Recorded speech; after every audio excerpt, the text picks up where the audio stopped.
Boker Tov, Bruchim Habayim, welcome everyone. We are continuing on our journey through Hilchot Shabbat, the beginning of Hilchot Shabbat, Siman Resh Mem Hey, discussing the shutafut, the partnership of a Jew and a non-Jew when it comes to operation of the business in Shabbat. And Maran Shulchan Aruch said in Seif Gimel, as we mentioned, the proper way of doing business would be in the very beginning of the partnership, you make a Tanaya condition that I don't have any chilik, any nachala, any part in the business of Shabbat. I'll work another day instead. And then, when the guy works, he's working for himself. He's not doing your 50% of the job on Shabbat as your shaliach, as your agent, as your, replacement, so to speak. But he's doing actually adat nafsheh, and that would be fine. Now, if you didn't make that condition, says the Shulchan Aruch, then you have to nullify the business partnership and make a new partnership to begin with. That's what the Shulchan Aruch said. If you bought a land for your business, you sell it back to the seller, return the money, and you give the money back to him as a new kinyan, as a new buy, and then you started with a Tanai, with a condition made to begin with a second time, and same would be with other types of partnerships. So we went through the Shulchan Aruch. Now the Mishna says, Sheyachzira mocher lahem, this, that the seller should return the money back to them in order to enable a second sale, which is made to begin with on condition that the Jew doesn't have any part of Shabbat business.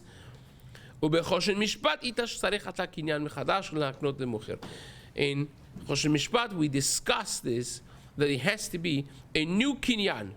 It's not, this is in Choshen Mishpat, Siman Kuf Peitet, and on, later on in Kuf Tzadidalet as well, that Shulchan Aruch discusses that in this case you need to nullify the original acquirement, and you make a new modality of kinyan in order to restart the process.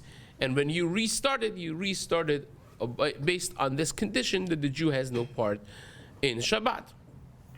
Now, the Matei Yehuda, Rabbi Yehuda Ayash of Algeria, of Bedin of Algeria, he writes that it has to be a complete halachic Choshen Mishpat wise, monetary halacha.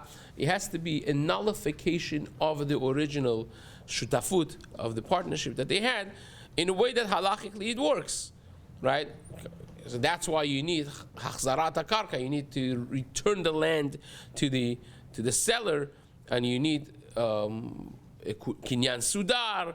If you had a shtar, if you had a document, you tear up the document, you make a kinyan sudar back to the seller, right? He returns the money to all of those things that you had, and also in the partnership itself of the store. Not just you have to return the store, but in the partnership itself, you go down to dollars and cents of what the partnership has been until now, giving all the Shabbat revenues to the goy, and then dividing the rest of the week 50-50 between the two partners. And then after you deal with all of those and you tear up the shtar, the document of the partnership as well, all of those things, and then you go back, you receive the land again, you pay for it, you make a new document, new shtar for the partnership that they had.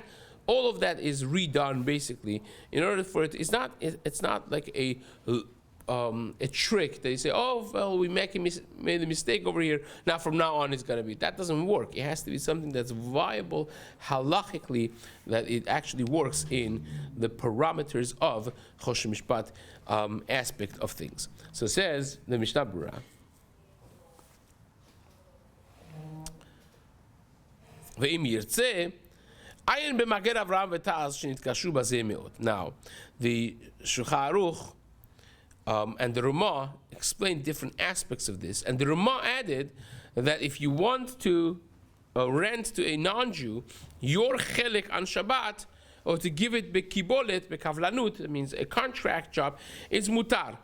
The Taz and Magen Avraham are very baffled with this. They are they are surprised and shocked. Why would this be mutar?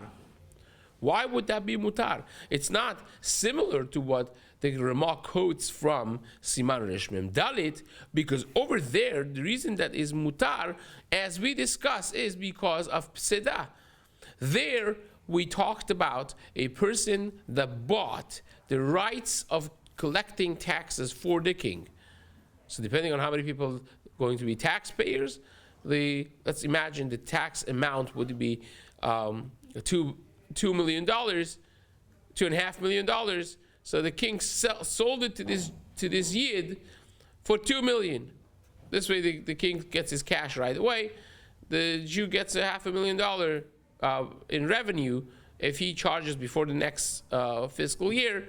He charges everyone taxes, right? So Shabbat now is very important because you can't lose 1/7 of the week for going door knocking and making sure that your census of the people and paying taxes is accomplished.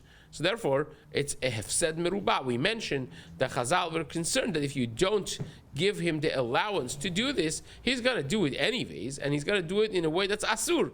So better to do it in a way that technically is mutar, even though that you have to deal with some marit ayin, what it doesn't maybe look the best. So that's the heter that we had there. The reason is because it's hefsed merubah. It's a tremendous loss. You're asking the person to lose, a few $100,000. So that's, of course, something very big.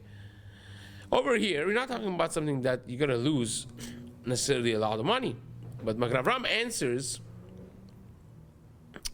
in the maskana of his back and forth in this, that this is talking about the case that you are not renting your Shabbat alone, but you are renting out your chelik in Shabbat as a part of other things that you are renting. The concept is that is swallowed up in other elements of schar that you're getting. The Hainush Maskilo Kolimei Shabbatot. You're giving all of your Shabbats, but you also are giving him some legal holidays, some 4th of July. You're giving him some Yemei Chol that are irrelevant. It's not asur for you to work. You just don't want to work. So you give him all of those, and now you have a deal for the entire thing. You don't say per day how much. So you say, look, I'm giving you 54 Shabbatot, and I'm giving you a bunch, so imagine 10 days of legal holidays. Altogether, you pay me, $500,000, and, Chazaku Baruch. So that would be really mutar, because you're not doing it per day. It's a mixture of heter and isur together, and that b'havla'ah for schar Shabbat would be mutar. The two, now no longer is an issue of schar Shabbat. For kibolet also is when you're not saying Shabbatot, you're giving him a job-based thing that's not specifying any day of work. Ela bistama, you're just giving him stam.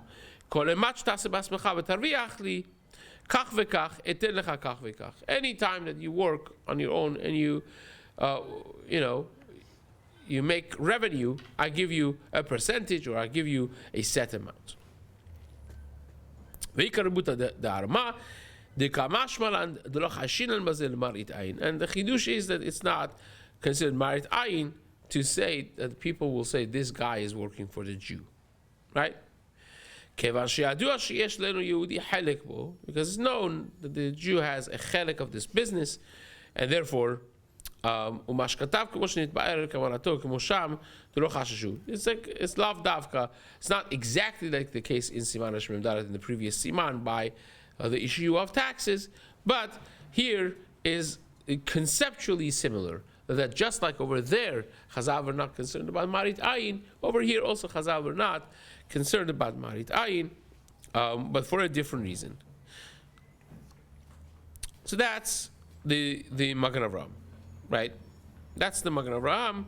But the Matei Yehuda that we mentioned, Rabbi Yehuda Ayash, he writes that the Rama is talking about the case that they did not make it Tanai from the beginning, and therefore they couldn't make the takana of nullifying the shutafut.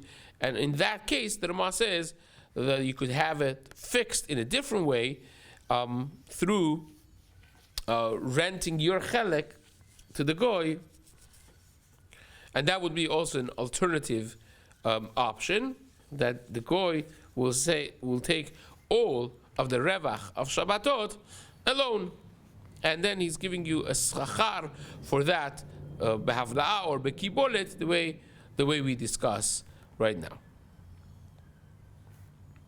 Okay, so it says the Mishnah Berura, v'chen hataz masik l'din adeinu mutar bazeh ela behavlaa. The taz also basically comes down to the same maskana, that's only mutar to rent out the Shabbatot business when it's behavlaa. You have also other days that are not Shabbat and Yom Tov, and he's working on those days as well, paying you besach hakol a certain sum of money. V'afal pichen yizaher shelo ledaber im haynu Yehudi be'esek b'Shabbat. You have to be careful not to talk to him about the business on Shabbat. You don't want it to look like you are running a business on Shabbat, right? So that's important to keep in mind as well. Fine. Seif Dalet Maran writes, Yachol Yisraeli iten le'enu Yehudi ma'ot li'tasek bahem. You could give the non-Jew investment to deal with, to do business with. Even though that he decides to do the business deals on Shabbat, and it's your money that he's using as an investment, it's still fine, right? You get 50-50, no problem that this money was made on Shabbat.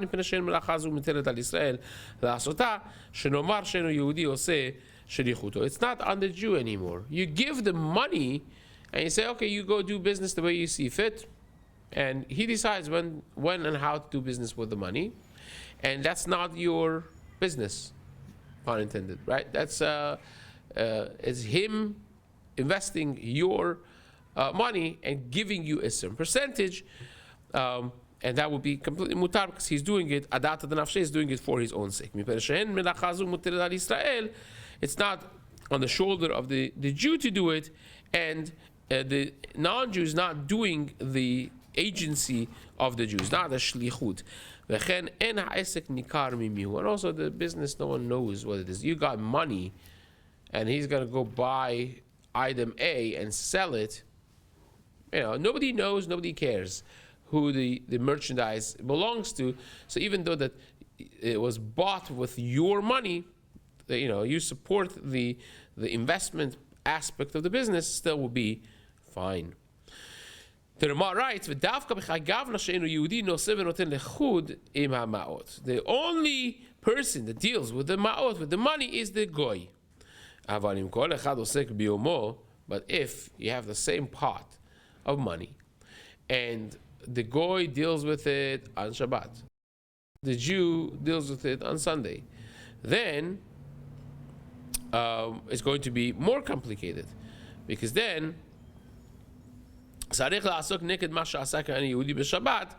if you have to work one day instead of the work that the goy does on Shabbat, then it's asur, because then it's like he working for you on Shabbat, as we discussed before. If you have a guarantee from an Enu Yehudi, right? Let's say you lent him $10,000, he left his Rolex watch for you as a guarantor payment.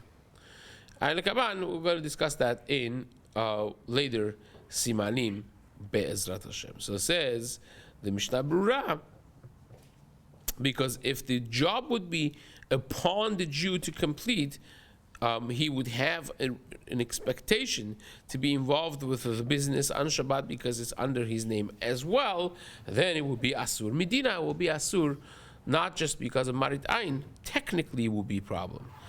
We discussed this already in the beginning of the Siman. When it's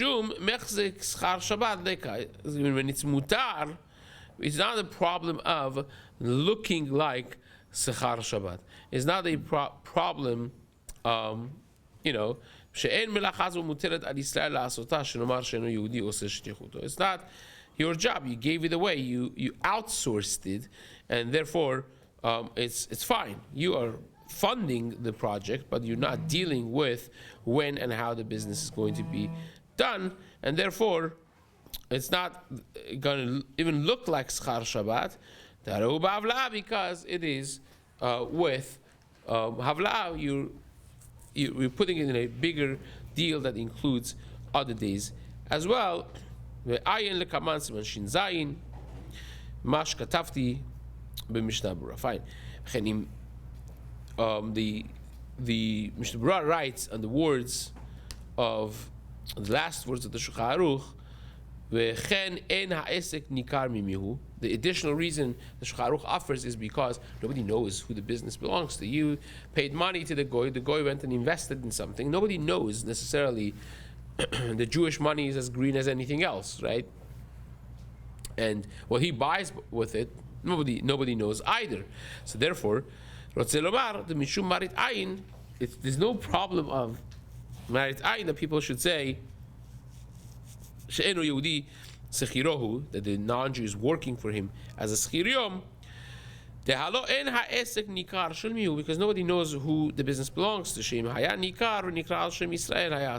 it would be known that this guy is working for the Jew exclusively, and the business is a Jewish business, then of course it would be problematic. That would be a problem. But here, nobody knows. Siman, Gimal. Again, we discussed this before. That the Aruch HaShulchan, Shulchan Aruch Harav, all of them would be aligned with this psak as well. Umikol makom kol ze eno mutar ela kshlo yomar le'eno Yehudi she'yitasek bahem beShabbat. This is only mutar when you don't explicitly say to the goy to do it on Shabbat. Ela she'eno Yehudi batzmo osekin. The goy does it by himself, right? You don't have to ask him explicitly to do anything on Shabbat.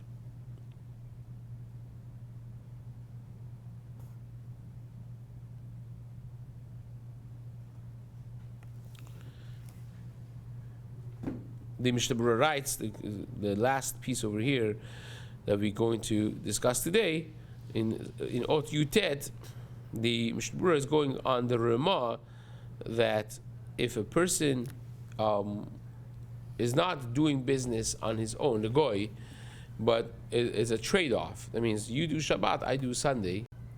It's not that I don't have anything to do with Shabbat and the rest is Shaveh,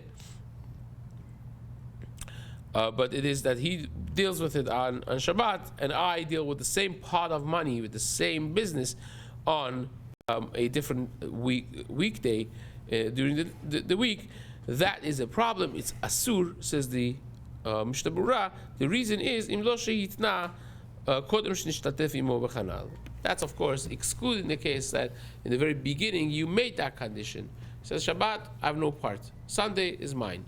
That's mutar, of course, right? But if you didn't make that condition, that would be the case of the Rama over here, that you can't have him work on Shabbat with your money, and then you work with the same pot of money in a different day, and that's part and parcel of your shutafut, your agreement. That would be problematic.